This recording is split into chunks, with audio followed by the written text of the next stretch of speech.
The Fir Tree. Far down in a serene forest, where the warm sun and fresh air created a sweet resting place, there stood a pretty little fir tree. Despite its beauty, the fir tree was not happy.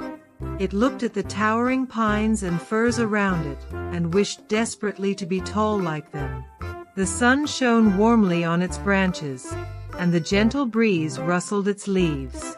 Peasant children often passed by, chattering merrily, but the fir tree paid them no attention. Sometimes, the children would bring large baskets filled with raspberries or strawberries, carefully threaded on a straw. They would sit near the fir tree and admire it, saying, "Isn't it a pretty little tree?"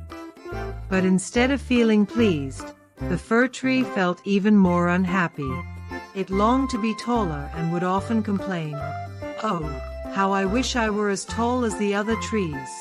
The fir tree was so discontented that it could not enjoy the warm sunshine, the singing birds, or the rosy clouds that floated by in the morning and evening. In winter, when the ground was covered with a sparkling blanket of snow, a hare would sometimes come bounding along and leap right over the little tree. This made the fir tree feel very angry. It would think, "How dare he jump over me?"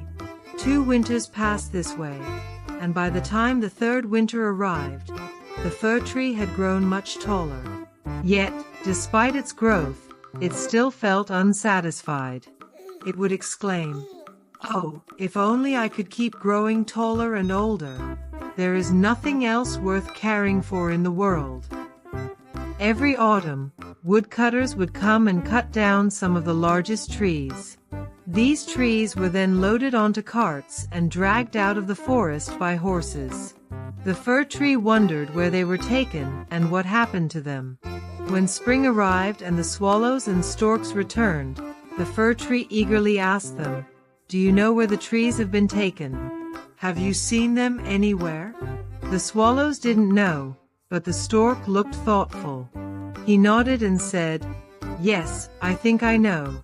As I was flying back from Egypt, I saw many ships with magnificent masts. They smelled of fir, and I believe they were made from the trees taken from this forest.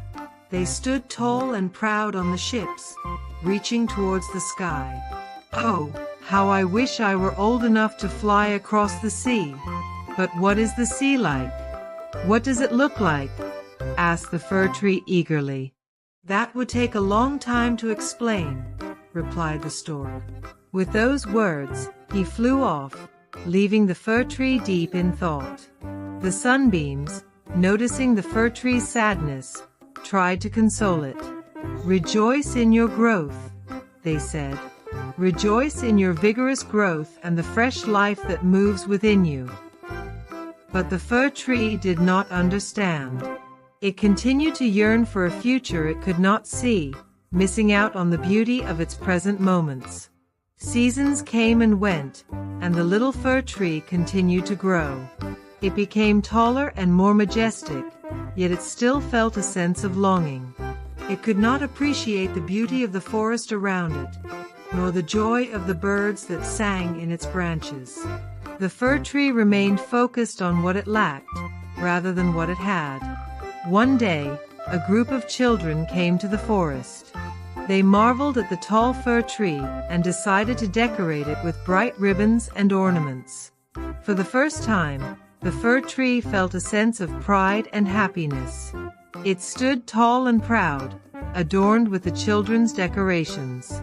The fir tree realized that, even though it had always wanted to be something more, it was already special in its own way. As night fell, the children gathered around the tree, singing songs and laughing. The fir tree felt a warmth it had never known before. It understood that it was part of something greater, a forest filled with life, joy, and beauty. The tree finally appreciated its own worth and the beauty of the world around it. From that day forward, the fir tree stopped longing for what it didn't have and began to enjoy the present.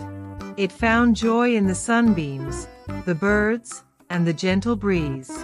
It realized that true happiness came from appreciating the simple things in life and being content with who you are.